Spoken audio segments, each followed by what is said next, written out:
badhaabni masgiida dhaabni muka keessa jira dhaaba masgiida ummanni keenya takkaa jimaan qamaana jimaan tuqnaa jeen jiru ammoo rabbiin adda isin yaa baasu ummanni keenya kabaadiyyaadha xiqqishu qamqam godhee ol ka'ee guyyaa guutuu dalagaa ka oolu warshaa muka jimaa kana warshaa baala isaa san daakee warshaa paawudara deebisu ummanni keenya jimaa arrallee borullee ni oomishaa miti ni oomisha silaa ummanni keenya jimaa qamuu jaalala qabaate jimaa qamuu fedhii qabaate jimaa qamuu jecha akkatti kayyuu taate jimaa bareedaa urataa fi haddaara dhedheeraa gubbaa san guuranii magaalaa keessanii gurguranii fi jala kanaa qaxalaatti qoosan ni qamaan ummanni kun qoraasuma ta'a qoraasuma qabeemtu daawwattoota keenya kan jirtan nagaa fayyaadhaa kun barkoo miidiyaa miidiyaa keessanii miidiyaa keessa kana laayik sheer sabskiraayib godhaadhaa wal biraan ga'a yuutuub chaanaala keenya nu hordofaadhaa akka guddatu akka gartee dhaamsa keenya bakka hedduu ga'uunaa bira akka ga'uudhaadha. Waa'een irraa haasa'uu deemnu har'aan tana dhimma jiruu fi jireenya uummata keenyaa kana waa'ee jimaati. Waa'ee jimaa kana guutuu dubbannu namoonni hedduun obboleeyyan keenya ka Oromoo ka godina adda addaa mootummaan qaamoleen mootummaadhaa uummanni Itoophiyaadhaa imaammata warri tumu warri imaammata biyya tanaa ka dinagdee baasu diyaaspooraan uummanni ollaa keenya uummanni adda addaa waan jimaa kana guutuu dubbannu. Keessaafuu Oromummaan godina biraa sheekotaas taatee darasootaas taatee namoota biraa namoota siyaasaatis taatee akkaataan isaan itti jimaa kanaa fi uummata argee hubatan kun akkaataa dogongoraati.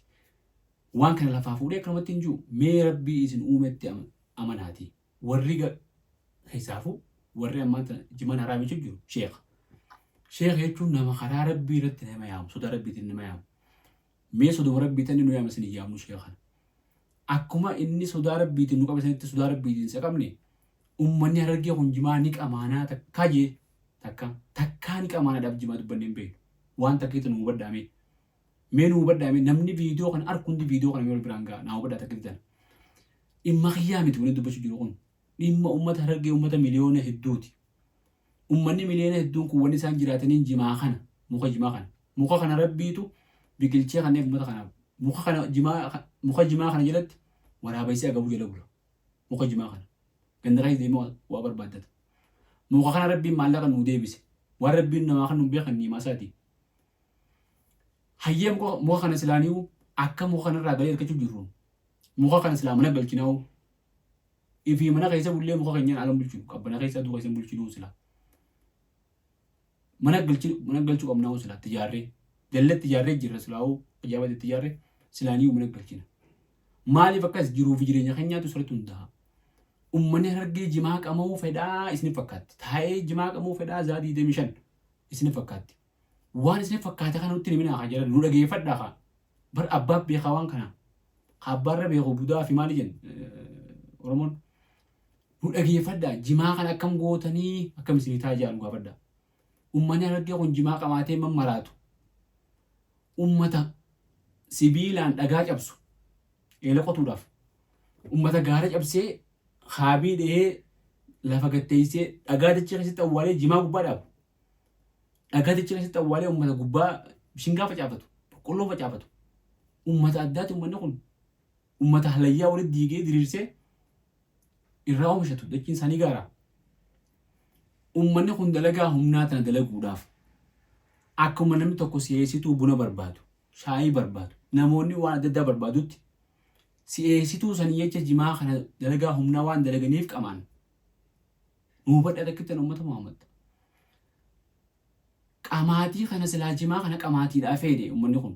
Uummanni keenya hogguu haasoin wal ilaaluu qabu.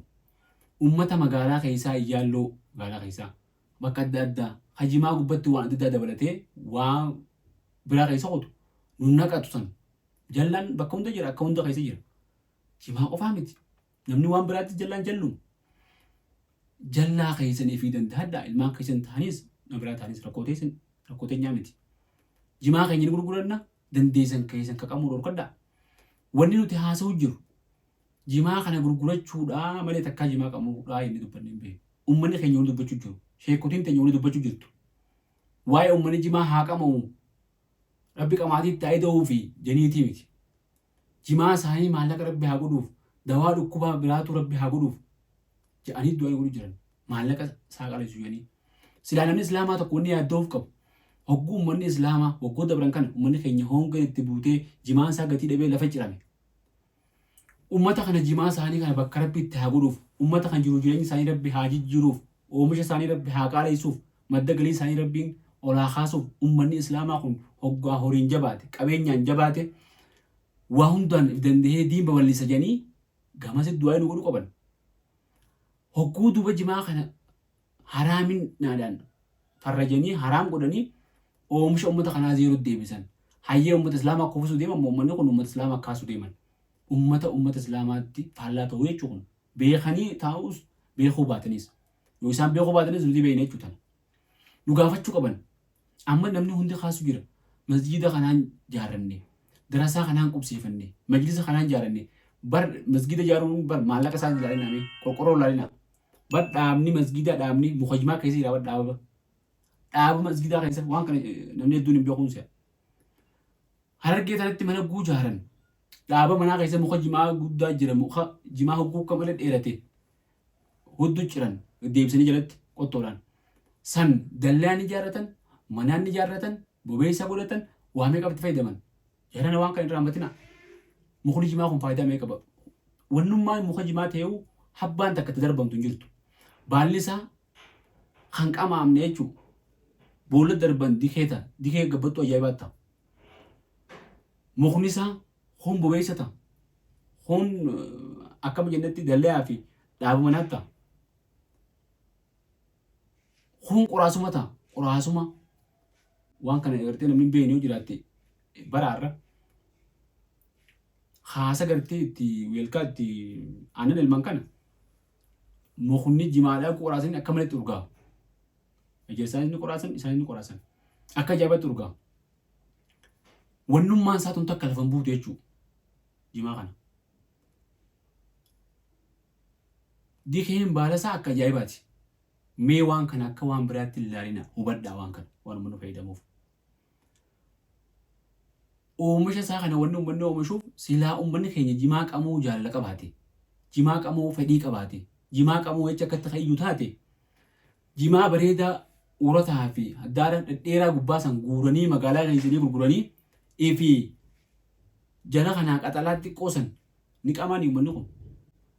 Mee uummata kana isaanii jimaa dhedheeraa san guututti qamee qaxalaa magaalaa keessi gurgurtanii mee namni harkee maa namni isaanii nurra beeka fakkaatti gaa warri haasa'u kun isaanii jimaa nurra beeka fakkaatti bara. Jimaan gartee taraa miliyoona meeqa haraami warri jiru kun miliyoona lama warritti kakatu warritti waan fedhe jiru kun.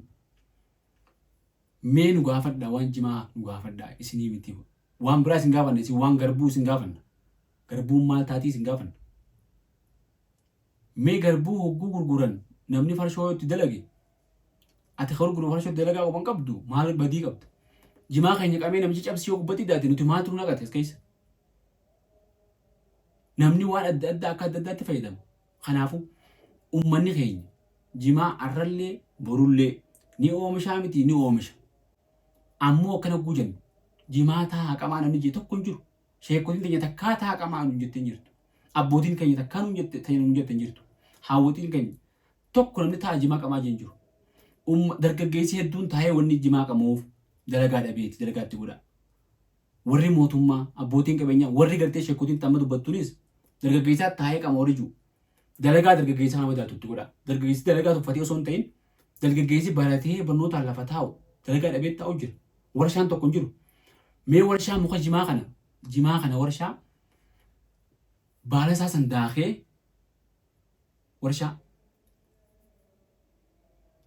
paawudara deebisu yookaan maastika deebisu pirooses godhee yookaan chokoleetta deebisu yookaan dhugaatii lallaafaa deebisu mee warshaa san dhaabaaf uummata kanaaf mee waan kana godhaaf yoo uummata quuqamtan mootummaanis warri biraatis hundinuu uummanni kun warri mootummaan itti kaatee jirti maarree ta'ee jira maarree ta'e kun mee waan kana uummata kanaaf yaada akka uummanni kun jiruuf jireenya isaanii guddifatudha yaadame akkaataan jimaatti gartee uummata kana nama taa'ee qamoo kana xiqqeessuu danda'an tokko akkama jennetti hojiitti godhu ilma namaa kana hundatti maaliif isin jee kana barki jibaa miti warri magaalaa tattaa'ee dalagaa dhabee taa'ee qamoo ni jira waan biraa hundi gubbaa fidatee taa'akka maalirraa akkasisu uummanni keenya kabaadiyyaadhaa xiqqishu qamqam godhee ol ka'ee guyyaa guutuu dalagaa ka oolu galgala guugale waa xiqqishu cuura tamfatee afaan kaatee خرف أمتا كان أمني كني سانو جماعة ديران كمان كجلا كماني خاني كل ummata kanaaf dubbachuu jira nuti ummanni Itoophiyaa ammoo parsantaan 85 baadiyyaadha yerana akka tokko tatta'ina namni magaalaa keessa eeguu gartee fi magaalaa keessa jiru waamuu namuu magaalaa jirutti fakkaatti ummanni Harargee kun magaalaa keessa heddummaatu malee hundeen isaanii baadiyyaa dhaabbatti hundi jimaa irraa gurguratee magaalaa galee dachii magaalaa bitatee mana magaalaa ijaarratee jimaa irraa haboo maal taatan baankii raamtee singartan tana warri gadhaabee kun ummata jimaa dalagu ummata jimaa gurguru kan ummata jimaa oomishu kan waan hunda walitti laaqina jiran adda baafadha aboo rabbiin adda isin yaa baasu ummanni keenya takkaa jimaan qamaana jimaan tuqunaa jeen jiru tokko jimaan kun ammoo haadha miskiinaatu ilmoo siitiif gurguree yuunifoormii bitaaf hadubachu jiru wanni mootummaan irraa eeggamu ummata kanarraa is eeggamu maal sila jimaan kun akka addunyaa guutuu irratti ekspoortii ta'u jedhan jimaan yoo badaa taate akka gartee tamboora katabanitti rakkatabanii akka alkoolii katabanitti rakkatabanii miidhaan namarraa fitu qorichi dawaan fudhattu kun side effect qaba wanni miidhaan qabna jirtu wanni faayidaa qaba hundinuu faayidaan jimaa tana miidhaan jimaa tana jedhee kataba oomisha industirii godhaati moringaa gaarii jiru muka gaaraa dawaala jennee magaalaa galchanii numaa supermarkeeta keessa ta'a ashagamee jimaan keenya gaarii jira abadan tun taatu jechuudha jimaa keenya kan jala dalennee hoggaa isa dhaabutti lafaanee bar eela bishaan jimaa waasu mitira 30 qonnu kan akkatti qonnu beeka aboo ummata qotu gaafadha hay namni kanuma deddeeratee kanummaan guyyaa bar bakka biraatti itti bobbaateeti guyyaa galtii bar manatti loolumaan qotanii kanumatti kan gartee akaafaan hin tuyne loolumaan qotanii maal baaqanii haammatan kan dalaga seetanii san gaddee malaa ummata Harargee kan gaara amma barana gartan gaafa biyyi dhabu gaara isaan hidhanii wanta deebisan ummata kana ummata akka Itoophiyaatti fakkeenya akka addunyaatti fakkeenyaatti dalaguudhaan ummata gartee lafee dhiiga isaa akkana deebisaa buufatee jiraatu ummanni kun fakkeessa jiraachuu hin beeku ummata kana akka waan ummanni kun tapha jiru akka waan jimaa kana gartee akkanumatti gaara keessaa fidu waamee akka itti baasee jimaa kana fidaa bara hin beektan waamee akka jimaa kana waamee akka itti baasee dhaabuu isaarraa jala dalaguu isaarraa bishaan itti obaasuu isaarraa keessa bulee eegee waamee akka itti baasee fida silaaftu batti kan dubbatan bona kana ammaan tana amma yoo dubbadhu kana eela keessa jira ummanni keenya barana roobni karaa dhaabbatee bishingaan karaatti dhaabbate jimaa kanaan bakka buufachuudhaaf ummanni keenya amma eela qotu jiran saanan dubbadhu tana jiran halkan kanacha bulan eela keessa tira kamata kaatanii keessa bulan eela keessa mitira 30 keessa deemanii haada mudhitti fidanii keessa deeman lubbuu kananii namni qaacha keessa dhume lubbuun islaamaatummaas diyaachuuf jiran akkamiin namni caljee lubbuu islaamaa tana qochiisu bar wanni islaamummaa jiru qabattu maaree olii jedhe qabeenya islaamaa ta'uunsaa ifamoo ifaa miti jimaa kana mee hogguta akka dhaabbadha alaalaa if godha alaalaa namni waan namarratti waan fira dalaguun fedhe takka namarra dalaguun fedhe mee if godha alaalaa madda galii keessaniis laatee akkanii jettanii laalame dura wanni kun qabdan fatwaa gurumma sheekutiin karaa gartee garbuu oomishanitti fatwaa godhu garbuu warshaa biqilaa sallaati gurguruun hin jirtu fatwaa godha tanaan dhaguu fedhamman warshaa biqilaa sallaatiif garbuu gurguruun hin jirtu walda qotee bulaatiin jaaranii gurguruu jiraniimi hin jirtu ja'a dura san fatwaa godha garbuun haa dhaabbattu akkasin laalla fatwaa akkasin bareeddu yoo akkasin taane immoo ummata kana ummata Harargee feenechaa ummata fannaana ummata qashtii ummata jaalalaa ummata ulamaa kabajuu jechaa qabeenya isaanii tuffachuun arrabsuun ummata kana arrabsuun yookaan qabeenya isaaniitii wajjin hammeenya isaaniitii wajjin ummata kana jaalachuu yookaan immoo akkuma qabeenya isaanii jibbitanitti akkuma tujaarummaa isaanii jibbitanitti dalagachuu isaanii jibbitanitti oomisha isaanii jibbitanitti ummata kana jibbaadhiisa addaafna ummanni kun haajaa namatti hin qabu nama tokkotti naa jedhamu ummata waggaa dheeraadhaas dandee jiraatu ummanni Harargee kun bar ummata yaa'oo taphattan hogguu takka addunyaan tun oliif qaqqabdi ummata Harargee kana akkam laalattaniiti ituffattan ummata Harargee kanaatu biyya sadii warra bulche Imaam Muhammad fakkeenya warra amma giraanya hajaniin san Eertiraa fi Itoophiyaa fi biyya biraa Somaalii tan warra bulche Jibuutii hunda biyyi Jibuutii tun Harargee tan geessu beekadha biyyattichaa haasawaa biyyattichaa hoggaasuu tan ummata kana jaalanna yoo jettan waan inni qabu wajjin jaaladha jimaasa kabajaa fi eenyummaa isaatiin isin jedhe sana gurgura isin calawu Uummanni jimmaallee akkasuma jimaan isaa eenyummaa isaati. Namuu oomisha isaatiin boolee jiraachuu danda'a uummanni kun. Innaawaa osoo wanni kun waan badduu miidhaa fidu taate akkanuma mataa gubbaatti gabbuuftanii isin silaa hariifa isin nu beeka. Akkaataa itti waan biraatiin bakka buusanii yaadanii uummata kanaaf bara amantii islaamaa keessatti hogguu rakkoon dhufte wanni silaa haraamsanuu halaal taati. Akkamiin saa guutuu akka takka namni hoggaa sartifikeeta fa'aa fudhatee galtee yuunivarsiitii daree maqaa doktora jeniinii kun maqaa feesbuuk irratti piroofeesar fa'aa jenii baafachuu galan jaaniin kana beekumsa gartee akka waan isaan uumaan fidanii seenanii namni biraa beekumsa qabu hin beeku. Haayilii akkanaan jirtu obboleessa warra dhaqqabnee jirra. Akkana barumsaas uummanni hanya kana godhee beekumsaas akkana godhee mul'isuuf fakkeessuu gartee sartifikeeta adda addaa fudhatee fakkeessuuf mul'isuuf fedhu uummanni keenya. Ulamaa hin teenyas. Rabbi jecha barattee waan barattee uummatiin tajaajilu barsiisu teessee muka eela. Silaa yuunivarsiitii jaalatteetti gartee markaza jaalattee teessee maallaqa guutu silaa markaza irraa. Bilaashii nama raasitti bara ulamaa hin teenye. Teessee markaza jaalattee maallaqa guutu jirti ni beeyne kan waa baddaa nuti. Imaamman maallaqa fudhatan. Horeen maallaqa fudhatti wanti hundi ni beeyne nuti waa baddaa. Horee sammuu duufu malaamaltummaanii waan hunda ni beeyne jedhan. Finfinnee taasisa waan godhu jirti takka kan beeyne. Kanaaf qabbanaawaa tasgabbaawaa dubbii jimaa kana guyyaan akkatti na ogunaa. Waan isin qabaatan banji qabaatan wallee isinuu akka ishee jamalaa jibaanu wallee jimaa fi waan biraati waan Ameerikaan soolii qabaanii namni akkasitti gartee taraa miliyoona meeqa jiman haraa mijee akkasitti jaba baasa tasgabbaawaa isheenis tasgabbaawaa dhala isaanii namni tasgabbaawaa qaba. Uummanni keenya gariin keessa qotee keenyas shakkoo keenyas kunoo tokko hormaata jimaa nama dhiisu bultii diigamaa wanta qallataa jedhan. Hai uummata dila kana wanni waree wanta qallatee kana immoo wanta furdaa isaatti fidan bakka biraa. Ummata takka horsiisaa bakka biraatti itti fidaniitu uummanni argee kun horu jira moo uummanni kun jimaa qameetu wal horu jira saboo kam tattaatan bara uummanni kan jimaa hin gola mafaan kaataa hin beekanii birisaan cinaan tokko immoo akkasii ni beekta jimaa guu qaban kun Finfinnee akkasii yoo argee argu wadee ganama qabee hanga galgalaatti qabu kan uummanni argee akkasii miti kanummaan akka hanqamu ka fedhe uummanni argee kun saabootu qofa qaba saaboota naa'u namni kun hanga tokko qofa qaba kun guyyaatti afaan tokko afaan kaata akka nama buna dhuguu jechuudha. Sanuu yoo dhiisanii sumaata akka ittiin dhagahamu mataan nama dhukkubuu akka ittiin dhagahamu jimaa dhiisanuu. Saa uummata akkamitti akka nu seetan nu gaafadhaa jimaan akkamitti nu godhaa akkam gootanii hangamta qabaatan jaan nu gaafadhaa. Namni afurii guutuu haqamaa. Hai farshaanuu dilammaan ta'e isaanii mansan farshaanuu san namni gartee if wallaaluu bararuu hundaa dhufeera. Waan takka maas takka waan takka dubbitan irraa waan nu badde jechuudha namni keenya waan ilaaluu qabu. Waan namni argee kun qoosaadhaaf taphaaf filimaan yookaan ijoolleen diraamaan waan adda addaa dubbannu oggaa osoo jennu kana dhuguma seenamni kun. Oggaa uummata akka tokko wallaahi billaahi uummata akka tokko rabbiin ija sanaa banachiisu. Uummata nuti jimaa sa'a haraa kana haraara jira zaata maarreen beeynu taphaagu jenne dhuguma se'u. Fayyaa qabdanii uummata akkamiisin. Hai taphan beeytanii isin qoyi taphan beeytanii uummata qoosaan beeytan taphan beeytan uummata jijjiiraa rabbiin akka tolu danda'e. Maali xaawulaan kana sammuu keessatti xaawulaa isin ejja. Namni beekaatii sa'a haraaraatii sa'a maarree jee taphatee qofle. Isin dhuguma zaasan namni hin beeku seetan. Nuti immoo haasawaa keessan fa'aa jibbineeti. Kun walii namni jibaan qabeen fa'aa gosotti haasawuu namni jibaan qabaani. Afaan isaanii ajaa'iba san fa'aa damnee zaatuutti naasee isin jenna. Maal taateeti? Sirra dhugaadhaa zaasan. Awoo uummata kana wajjin wal dadhabne wallaahi. Dubbiin takkanaati. Hormaata yoo taate uummata raggeetu horuu jira. Hormaata akkasii barbaadan akkamisa hormaanni kun naangallee baran amma akkasii barbaadan.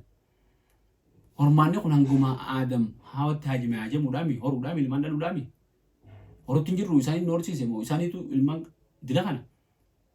Isa sheekutiin tun akkam jirti waa hedduu nama garii maqaa ishee juuqan irraa lafa keenyee nagayaan abolu jennee yoo yaamne malee rakkoo seenu jira. Akkuma ustaaza jennuu kanatti jechuudha. Irraa lafa keenyee ilaaluu qabne jechuudha abolu jenneeni. Yoo kas taate malee izaaba isaanii hin beeku nuti hin beeknu. Akkamitti namni gartee fayya qoyi nama jimaan qabaane nama gartee waa takka hin goone qoonqoo kan nyaanne haa jiraatu fakkeenyaaf. Namni sun dhala dhabuu hin danda'u. Dhukkubni qabuu hin danda'u. Jimaan dhala nama dhorkaa jee namni fudhateetu akkamitti deema wanta qallisaa jee hoo maal taatan jiran. Miidhaa adda addaa biraa hedduu tokko jira. Tagaltee miidhaa nama rabbitu. Waan san hundaan baakterii walitti hidhaniiti. Jimaan fakkeenyaaf waan san nama dhibee qabutti nama gartee normaal hin ta'inetti wanni akkasii hidhuu danda'a. Akkasii firaa dhiisuu qaba. Nuti jimaa kana numaa qamaatii isaatii miti wanni faarsu jiru. jiruu jireenya keenyaa ni gurgurannaa jira. Silaa qamaatii isaa baasuu jiraanne dheeraa gurgurree gaggabaabaan qabaanu jiran. Sana sirrii beekame biyyoota Arabaa kana, Chaayinaa, Hindii, biyyoota nama biliyoona hedduu qabdu kana, biyyoota Awurooppaa, biyyoota Ameerikaa, Kanaadaa, Awustiraaliyaa, biyyoota kana hunda jimaan kan akka deemu nu godhame isin. Meeshaa koteen waan akkasii nu godha. Biyyoonni Arabaa akka qaban nu godhame. Meeshaa koteen waan kan nu godha afaan Arabaa warri beektan. Afaan Oromoo kan inni beektanii bire. Mee akkas nu godha. Arabaa kana dubbaddaati. Jimaa kan Arabni haa qabu isin dhiisaa mee isin numaa'u. Arabaaf ergina Arabni haa nu qabu wacallotti. Mee Dubaayii tichi ergina. Mee waan kana nu ijaasa waatii waan kana karaa nu godha. Eeshiyaa tanatti ergina. Haa qabani. Ummata mootummaan isaanii tamboo oomishu garuu uummanni Itoophiyaa kun uummata akkamisa tamboo oomishee warshaa tamboo qabu mootummaan gurgurata.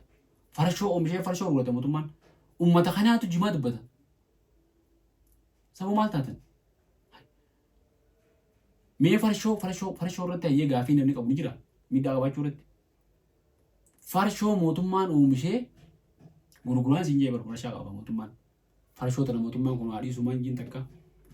Gibira keenyaan jaaramtoonni kun gibira keenyaan dalagamti. Gibira mana Islaamaa kan nu kana.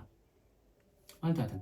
Osoo tana dubbanne ija baasanii tanuma Harargee tana oguu harkantu waan biraatti duuba jiraachuutu. Iji gaaraa kana duubatti hin agarree tanuma murtaa'an keessaa guuranii jettee yaa manguddoon ta'e jiru. Ilmaan manguddoo sirra dhalate nuti kun. Tapha isinitti hin fakkaatin. Ammaas oguu jimaa qabaanee ollee garra fakkaatti fagoo ofirraa agarra akka keessanii miti beekaa jenna malee.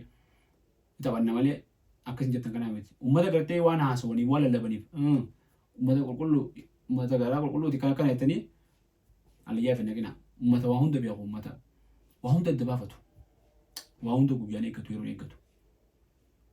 Akkasii roga hundaan uummanni kun ummata nama isin dura jiru ummata isin dura bayyanate ummata isin dura waa adda baafate tuffatee bira qotu jira waan takka takka ta'e isin gartee ittiin beekamuuf ittiin mul'achuu yaatan tana bira qotee jira uummanni kun isiniif amma akkasan jirtan malee waan isin amma haasawuttanii gartee ittiin beekamuuf yookaan ammoo ammaan tana gartee maqaa qabatanii sheeka ta'uudhaaf itti wal baatanii fatwaa gootan kana uummanni kun tuttu bira qote wallaalaa isaanii hafedhe baadiyyaa keessaa yaame waa gaafadhu siif immoo waan fedhe tuffatee calja oguun dubbatanis namee waliin deebisneef wanni namee lanaasuuneef calja tuffatee jechuudha wanni kun waan jirre namicha kana yani kanaaf daawwattoota keenya maatii barkoo miidiyaa dhiifamuun godhaadhaan miidiyaa keessa seennee yoo dubbannee gartee go'aasuma kana keessatti hootanii dubbannee dhimma kana dhimma hootu nama gootu dhimma gartee lubbuuti akka nama lubbuus qabeetii namni jimaadhaan taphatu kuni waan taphan taane taphachuu jiranii hiraata edanuu dhiyana edanuu nama dhorkuudha. Kanaaf waan kana fardiisnee dubbanna dhimma kanatti jalaan hafnu yoomillee amma durallee jalaan hafne galaana jalaan hafnu dhimma kana yoomillee jala buune takka takkatti jimaan kun maal akka ta'e nuuf uummata kanaaf maal akka ta'e garsiifnee jimaan kun barsiifnee akka amma jenne kanatti warshaa sanillee dhaabbannee garsiisuu teenya addunyaa guutuutti jimaa keenya erginee irra barreessinee jimaa argeete hajuu irra katabnee erginee addunyaa guutuu qamaasifnee isaan garsiifne dawaa goonee isaan garsiifne antibiyootikii goonee isaan garsiifne chokoleettaa goonee isaan garsiifne maastikaa goonee dhugaatii laafaa goonee isaan garsiifne. Kanaaf namuutuu gama jirtaniin hubannoo walii qoodaadha. Miidhaan jimaan qabu ni jirti beekamaadha xiqqaachuu qabdi miidhaan xiqqaachuu qabdi faayidaan jimaan qabu immoo lafee dugdaa diinagdee teenyaatti guddachuu qabdi guddaa koo qabdi karaan itti jimaa kanarraa faayidaa guddisanii miidhaa xiqqeessan jimaa kana oomisha industiriitti ceessuudha yeroo hedduu dubbachuu jirra ganaalee irratti hojjenna. Kanaaf namni hundinuu beekumsa qabdanii dandeettii qabdaniin uummata keessan kan keessaa baatan kana uummata isin barsiise kanaaf dirmachuu godhaa uummata kana deeggara sagalee tahaa fi uummata kanaaf afaan tahaa. Kanaa isin jaa sagantaa teenyuutan har'a asumatti walii galchina. Fuuldura immoo dhimmoota amma kaafnee fi dhimmoota kaasee hedduu qabannee kan walitti deebi'u ta'a. Hangasuu isin miidiyaa keessan kana subscribe godhaa, like, share godhaa. Warreen gammaa subscribe godhin namni hangammaa subscribe osoo godhin teessee ilaaluu jirtan qaanyiidhaan teessee ilaalina. Subscribe godhaa. Warri laaltanii osoo godhin deemtanis laaltanii deebina. Subscribe godhaa. Warri subscribe gootanii osoo laalle teessanis laalaa dhageeffadhaa yaada kannaddaa waliifis qoodaa irra mareeddaa. Wanni kun wanni isinii ta'uu yoo kasiiraatti wanni isin taane yoo kasiiraatti wanni gartee yaada sirraa qabu yoo jiraatte yaada nuun gaha karaa hundaanuu banaadha. Akka isin jaa hedduu galatoo